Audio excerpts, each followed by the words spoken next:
वालेकुम दोस्तों, आज हम प्रेशर स्विच कैलिब्रेशन करेंगे। ये सिंपल प्रेशर स्विच है, इसके साथ ये डायाफ्राम लगा हुआ है।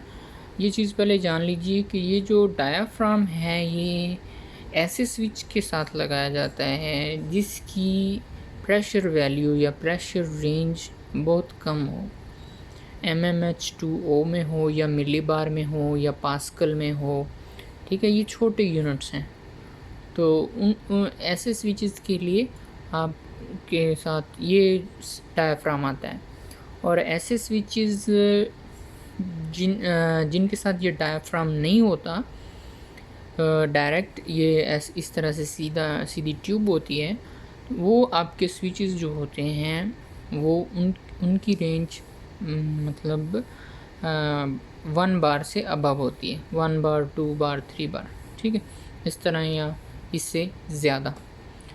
तो ये आप याद रख लीजिएगा, ये थोड़ी वैल्यू के लिए डायाफ्राम होता है। तो जो दूसरा स्विच है हाई वैल्यू वाला, इसके बाद मैं आपको वो भी कैलिब्रेट करके दिखाऊंगा। इससे पहले हमने ये स्विच कैलिब्रेट किया था, इसकी वीडियो इसी चैनल पे मौजूद है। ये कॉन्टैक्ट स्विच केज है। ठीक है, इसके साथ स्विच भी लगाया गया है। इसका फंक्शन बेसिकली सारा प्रेशर स्विच वाला ही है और दिखने में ये प्रेशर केज लगती है। तो आज हम इस प्रेशर स्विच की कैलिब्रेशन करेंगे। तो इसका जो सेट पॉइंट है जो हमें चाहिए वो 35 मिलीबार है। तो इस स्विच को कैलिब्रेट करने के लिए हमें चाहिए एक पेपर जहाँ पे हम इसकी वैल्यूज़ लिखेंगे। ये पेपर है, तो इस तरह का आप अपने पास एक रफ पेपर ले सकते हैं जिस पे आप इसकी रीडिंग्स लिखेंगे। और हमें चाहिए मल्टीमीटर को आप ओहम या कंटिन्यूटी पे सेट कर लेंगे। और हमें चाहिए प्रेशर कैलिब्रेटर, प्रेशर पंप, जिसकी जो प्रेशर रेंज है वो 100 kPa से कम होनी चाहिए, मतलब इस स्विच रेंज के हिसाब से 35 मिलीबार है।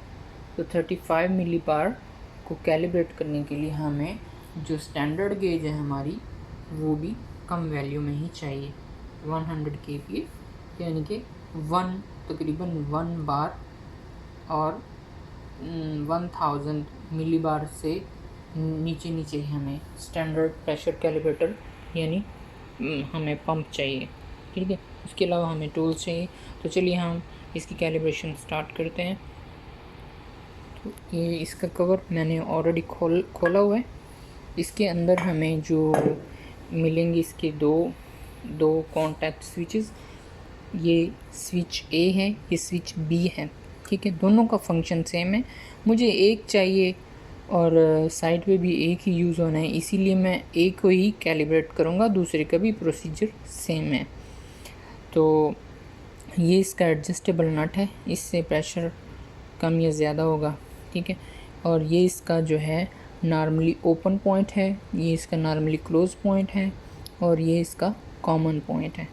चूँकि इसकी रेंज 35 मिलीबार इंक्रीजिंग है, इसलिए मैं इसको नॉर्मली ओपन पे कनेक्ट करूँगा। अगर मुझे सेट पॉइंट चाहिए होता डिक्रीजिंग में, 35 मिलीबार डिक्रीजिंग में, तो फिर मैं इसको नॉर्मली क्लोज कॉन्टैक्ट के साथ, कॉमन और NC के साथ कनेक्ट करता। चलिए ज़्यादा टाइम वेस्ट नहीं करेंगे हम, तो हम इसकी वायर लगा लेते हैं और इसको कैलिब्रेट करते हैं। देखिए, मैंने इसकी टर्मिनेशन कर ली है, कॉमन और नॉर्मली ओपन के साथ कनेक्ट कर लिए हैं। अगर मैं इसको नॉर्मली क्लोज के साथ कनेक्ट करता तो मुझे मल्टीमीटर पे बेल सुनाई दे रही होती इस तरह से, ये देखिए। ठीक है, तो इसको हम नॉर्मली ओपन पे टेस्ट करेंगे।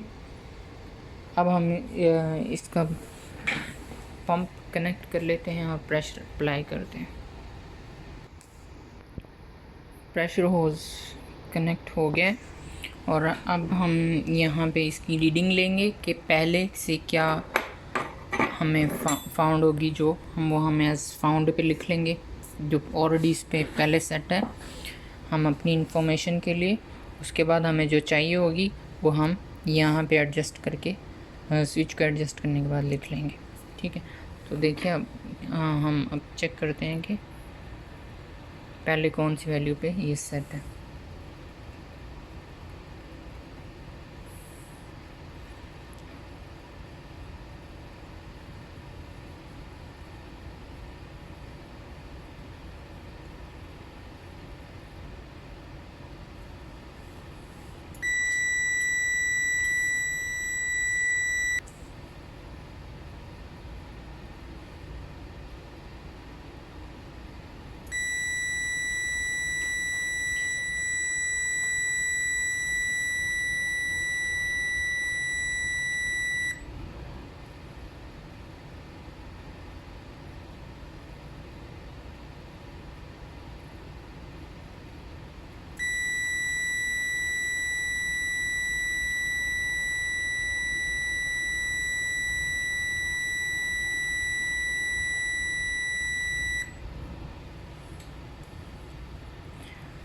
ओके, तो हमें जो है इसका जो पहले प्रीवियस सेट पॉइंट मिला है वो सेट हमें मिला है 21 और रीसेट मिला है 21.9 और रीसेट मिला है 18.2।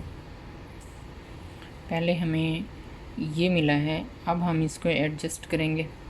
हमें चाहिए 35 मिली बार इंक्रीजिंग, तो हम 35 मिली बार से इस एडजस्टेबल नट से हम अगर इसको इसका सेट पॉइंट बढ़ाना चाहते हैं तो इसको एंटी क्लॉकवाइज घुमाएंगे, अगर हम कम करना चाहते हैं तो इसको क्लॉकवाइज घुमाएंगे।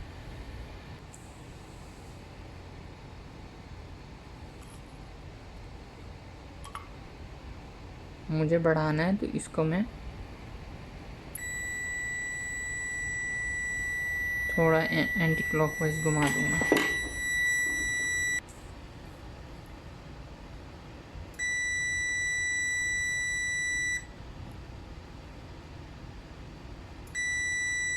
अभी 30 पे आया है तो मुझे इसको थोड़ा और बढ़ाना पड़ेगा।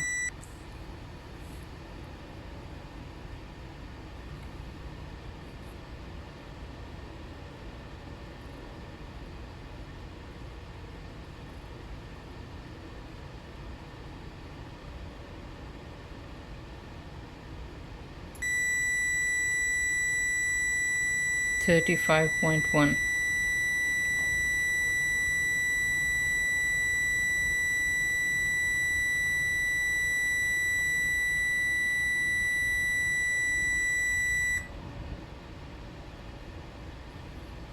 35.1 और 34.1।